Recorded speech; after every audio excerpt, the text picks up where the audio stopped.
I recently went on what I considered a last date with someone I met on Hinge.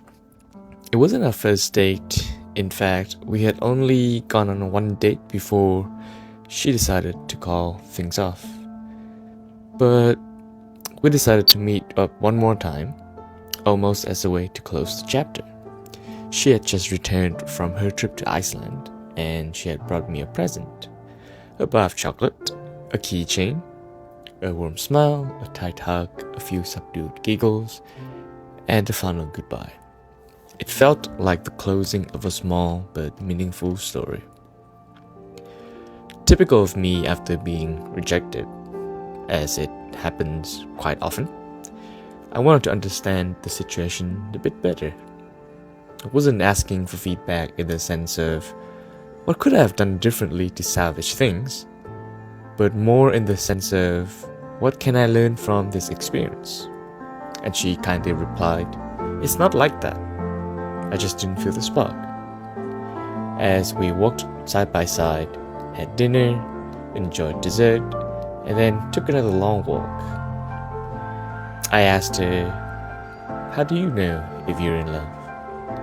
It was a question that had been on my mind for a while, and it felt important to ask, even if the timing felt bittersweet. And then I started thinking to myself as well. When I love someone, I want to spend time with that person.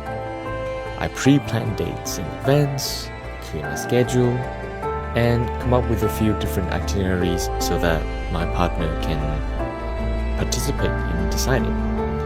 I ask probing questions about their hobbies, what they like to eat, where they want to visit, the usual stuff.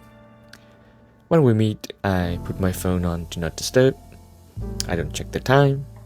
And something that I've been finding myself doing more regularly nowadays is I match my eating pace with theirs. I'll bounce between asking them questions and answering theirs. I follow up on what they say, delve deeper into their thoughts, and expand on my own experiences. When the date is coming to an end, I find myself walking slower, dragging my feet a little more than usual, taking shorter steps. I stop at every red light, even if I could easily jaywalk, which I still do, because for me, the journey feels more important than the destination. Every moment with them feels worth cherishing. When it's time to depart, I hug them tightly and warmly, not long enough to last an eternity, but just long enough to make them feel wanted. When I love someone, I think about them all the time. Whenever I do something, I think about how my actions can affect them. Whenever they do something, I think about how their well-being has been lately. When I love someone, I'm constantly reflecting on what more I can do to be a better partner. And it's not about changing who I am to earn their love or approval. Instead, their love acts as a catalyst for my own personal growth. I feel empowered to look within myself, to ask how I can be more present, more mindful of their feelings and moods, and more intentional in the things that I do.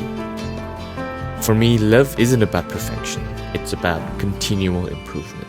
It's about learning how to be better together and how to share joy, support, and care. As a final note, when I love someone, I feel a sense of responsibility, not out of obligation, but out of a deep desire to be everything I promised them I would be. Love, in my experience, is the most powerful motivation for self-improvement and connection.